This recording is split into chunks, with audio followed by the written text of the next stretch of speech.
Mateo capítulo 7, versículo 1. Es importante traer la Biblia a la iglesia porque la Biblia es la palabra de Dios y ahí se encuentra todo lo necesario para la salvación del hombre. Lea la Biblia, ahí encontrará la respuesta que su alma necesita. Si no tiene una Biblia, consígase una Biblia, hermano. Amén. Mateo capítulo 7, versículo 1. ¿Cuántos tienen ya esta palabra? Amén. Gloria a Dios. Dice la Escritura: no juzguéis para que no seas ¿qué? Juzgados. Porque con el juicio con que juzgáis, seréis ¿qué? Juzgados.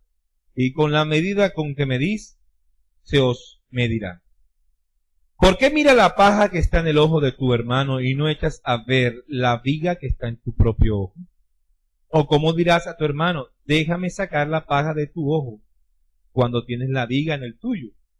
Hipócrita, saca primero la viga de tu propio ojo, y entonces verás bien para sacar la paja del ojo de tu hermano. No deis lo santo a los perros, ni echéis vuestras perlas delante de los cerdos, no sea que la pisoteen y se vuelvan y os despedacen. ¿Qué tal si usted y yo oramos en esta mañana? Cierre los ojos en acción de reverencia. Padre, te damos gracias, Señor, por este día hermoso. Tu palabra es predicada, tu palabra es verdad. Que tu palabra cambie nuestros corazones, Dios, y nos haga conocerte más. Y también produzca en nosotros ese querer como el hacer de agradarte siempre, Señor. Te damos gracias en esta mañana. Nuestras cargas están delante de ti. Bendecimos a todos los hermanos, Dios, que también nos ven y nos oyen en la página de la iglesia, Señor. Los bendecimos a los mexicanos, a los salvadoreños, guatemaltecos, nicaragüenses, panameños, a los colombianos, a los venezolanos, a los argentinos y chilenos, a los de España, Dios, a los hermanos en las costas de los Estados Unidos, a todos ellos, Dios, que nos escriben y nos ven y nos oyen, les bendecimos de forma especial. En el nombre de Jesús, tu pueblo dice, amén y amén. Gloria a Dios. Muy a menudo nosotros lanzamos comentarios sobre nuestros asuntos, ¿cierto? Asuntos de la vida diaria, ¿cierto? Y nuestros comentarios a veces, sin darnos cuenta, van llenos de juicio y de crítica, sin control. Este tipo de cosas, hermanos, hacen mucho daño. No solamente de quien hacemos el juicio, o la crítica o el comentario, sino también a nosotros. Dañan y deterioran nuestros sentimientos y nuestra imagen. Cuando la Biblia dice no juzguéis, ¿a qué se refiere? ¿Qué significa la palabra juzgar? ¿Qué dice la Escritura del juicio? La palabra juzgar en griego, donde el lenguaje que se escribió el Nuevo Testamento, el griego koiné, significa diferenciar o distinguir un asunto. Quiere decir darle la razón a alguien que discierne un asunto y después de discernir el asunto dice la razón la tiene tal persona. Eso significa juzgar un asunto. Existe una línea muy delgada que separa el buen juicio del que no lo es. A veces no distinguimos esa línea delgada de lo correcto o incorrecto sobre un juicio. Pero usted y yo estamos llamados a estar muy pendientes sobre esa línea y a discernirla en cada momento que lancemos un comentario o expresemos una idea. Un mal juicio no solamente daña a las personas de la cual lanzamos, sino que también puede deteriorar tu criterio, tu imagen y aquellos que te observan, que te oyen. Porque usted como creyente, usted es luz en las tinieblas. ¿Está conmigo? Usted sal entre tantos sinsabores. Es usted. Si su luz es mala, ¿con qué vas a alumbrar a los demás? Si tus juicios no son los correctos, ¿qué esperamos entonces de los cristianos? ¿Está conmigo? Cuando una persona lanza un juicio o una idea con orgullo ciego, este orgullo ciego no te deja ver bien el problema. No puedes distinguir, no puedes discernir. ¿Está conmigo? Entonces una persona que tiene problemas de carácter, problemas de orgullo, su juicio es un juicio vano, un juicio malo, porque está tapado, velado por esos problemas, por ese orgullo. ¿Está conmigo? Ahora muchas veces el juicio se usa, ¿cierto? Los malos juicios se usan para justificar la intolerancia, ¿cierto? Si usted leyó bien conmigo, el texto dice, ¿cómo puedes decirle a tu prójimo tienes una paja en tu ojo cuando en tu ojo qué es lo que hay? Una viga, muy diferente a una paja. Una pajita es muy diferente a una viga. Una viga es puede ser una pieza de madera que sostiene una construcción, ¿cierto? En aquel tiempo. Quiere decir que no era algo delgado o insignificativo, era algo mayúsculo, grande en comparación de una viga. Entonces, está diciendo que a veces nosotros nos gusta criticar, señalar y juzgar, que son sinónimos, la pajita de la gente, cuando nosotros tenemos una tranca, una vara, una viga en nuestro haber. Faltas pequeñas versus faltas grandes. ¿Está conmigo, iglesia? Entonces, el Señor dice, ¿te permites criticar, juzgar las insignificancias de la gente cuando tú mismo tienes males peores? Eso es ser un hipócrita. ¿Por qué? Porque si tú realmente estuvieses dispuesto a mejorar la calidad de vida de la persona que tú criticas y juzgas, te darías cuenta esa nobleza y ese altruismo de tu parte, te darías cuenta que eso deberías buscarlo primero en ti mismo. ¿Cómo buscar el bien de los demás si tú mismo no buscas tu propio bien? ¿Cierto? Es como tener el conocimiento para curar un dolor de cabeza. Sanamos el dolor de cabeza de todo el mundo, pero no nos sanamos nuestro propio dolor de cabeza. ¿Cómo podemos nosotros decirle al prójimo, mira, como yo soy bueno, como yo quiero lo mejor para ti, y como yo soy una persona sabia de Dios, y no quiero que andes en errores, te voy a pedir el favor que saques la paja de tu ojo para que puedas ver bien? Oye, pero si supone que eres un hombre de Dios lleno de tanta amor y compasión por el prójimo que lo quieres ayudar, ¿por qué no te aplicas esta compasión y ese amor y ese querer hacer el bien y te sacas la viga que tienes en tus ojos? Eso es una persona de doble faz. Un hipócrita en el texto bíblico en griego era alguien que se ponía unas máscaras, ¿cierto? En el teatro, tragedia y comedia, ¿lo han oído? Entonces, para expresar una tragedia se ponía una máscara triste, y para expresar una comedia se ponía una máscara de alegría, ¿cierto? Entonces, la máscara no reflejaba muchas veces el sentimiento del que la usaba. Entonces, a esos actores se les colocó el nombre de hipócritas, porque usaban una máscara para actuar. Entonces, el Señor dice que esas personas que constantemente critican a otras, pero no se ven sus defectos, son unos hipócritas. Porque usan unas máscaras que aparentan una cosa, pero son ¿qué? Otra. Libre el Señor a su pueblo en esta mañana de ser semejantes personajes.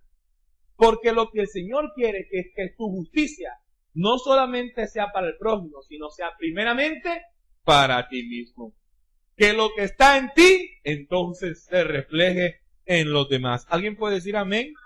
Mateo capítulo 5, versículo 20 dice así: porque os digo que si vuestra justicia no fuere mayor que la de los escribas y fariseos, no entraréis al reino de los cielos. ¿Por qué el Señor lanzó esa expresión? Porque los fariseos eran muy buenos buscándole los pecados a los demás. Discernían con una rapidez los defectos del prójimo, los pecados de los demás, detectaban con facilidad los errores del prójimo. Pero ellos, sus errores no los encontraban. Sus hipocresías no las encontraban. Qué feo, dice el Señor, constantemente los estaba combatiendo. Constantemente los estaba el Señor exhortando. Amados hermanos, si usted que es creyente que usted conoce la verdad, a usted se le demandará más. ¿Está conmigo? Porque usted es luz en medio de las tinieblas, ¿cierto? Usted es colocado por el Señor como ejemplo a los demás. Queremos constantemente colocarlo usted como ejemplo. Sea digno de ser ejemplo. Amén. Mírese en el espejo de la palabra y busque cuáles son sus defectos. Busque cuáles son sus problemas y corríjalos para que con los ojos claros pueda ver bien el problema de los demás y ayudar a los demás. ¿Alguien puede decir amén? No significa que no podamos juzgar. Ay, pastor, pero acabo de leer y dice que no juzguéis para que no seáis juzgados. Si lees bien el contexto, no dice que no puedas juzgar. Tú te imaginas un delincuente que se lleva ante un juez y el delincuente, aprovechando que el juez es cristiano, le diga: señor juez, la Biblia dice que no me puedes juzgar. Mateo 7:1. ¿Y tenga que dejarlo libre? No, hermano. No estamos hablando de las faltas pequeñas en comparación de los delitos. Si usted comete un delito, usted debe pagar de acuerdo a la justicia de esta tierra. ¿Está conmigo? Pero hablamos de las faltas menores entre los hermanos. Hablamos de los comportamientos entre la iglesia, entre los miembros de la familia. El Señor dice claramente que podemos juzgar los hechos. Si un hijo mío hace algo indebido, yo procuro, con discernimiento cristiano, juzgar ese comportamiento y tomar una medida precautelativa para corregir su carácter y que él no vuelva a ser así. Que no haga eso, porque le puede hacer daño a los demás, también hacerse daño él mismo. Y corrijo ese comportamiento. Amén. Si no corregimos a la gente, se va a comportar como Tarzán en la selva. ¿Cierto? Si no le ponemos orden al servicio, se comporta como Tarzán en la selva, los hermanos. ¿Cierto? Ahí constantemente los sugieres, los diáconos, colocando orden, hermanos, esto es así, esto es asado, esto es aquí, esto es acá. ¿Cierto que sí? Ellos están juzgando un comportamiento. Y de acuerdo a lo que tú haces, Dios juzga e interviene o no interviene. Podemos juzgar un asunto. Y estamos llamados a juzgarlo, que es lo bueno. Como pastor, sí, estamos llamados a juzgar. Porque Juan el Bautista, hermano, cuando vio el pecado de Herodes, se lo dijo en la cara a Herodes: no te es lícito tener esa mujer que es la de tu hermano. A la mujer de Herodes no le gustó y lo mandó a matar, a decapitar. Pero Juan cumplió con su deber de exhortarlo, de exhortar el pecado y decirle: no está bien. Jesús también lo dijo muchas veces a los fariseos: sepulcros blanqueados, por fuera lindos, pero por dentro podridos. Constantemente estaban los ministros del Señor juzgando cosas que a la luz de la palabra no estaban bien. ¿Están conmigo? Nosotros no juzgamos el corazón de nadie, porque el corazón solo lo conoce Dios. Pero cuando tú y yo vemos algo que a la luz de la palabra no es correcto, podemos juzgar ese hecho. La gente nos escribe en nuestra página de internet diciendo que somos intolerantes con los homosexuales. No. Amamos en el amor de Cristo a los homosexuales, a las prostitutas, a los ladrones, a los adúlteros, a los fornicarios, a los homicidas, a los terroristas, a los patricidas. Amamos al pecador, mas aborrecemos su pecado, que es muy diferente. No es que tengamos aquí las baterías enfiladas contra los homosexuales y lesbianas, y contra fulano y contra sutano. Pero nosotros hacemos un juicio de acuerdo a la palabra, y la Biblia dice claramente que el homosexualismo y los afeminados y el comportamiento contra naturaleza no son aprobados por el Señor, y de acuerdo a la palabra nosotros juzgamos el hecho. Nosotros no lanzamos un juicio de intolerancia. Amamos. ¿Cuánto no es el amor de Dios que tenemos en nosotros?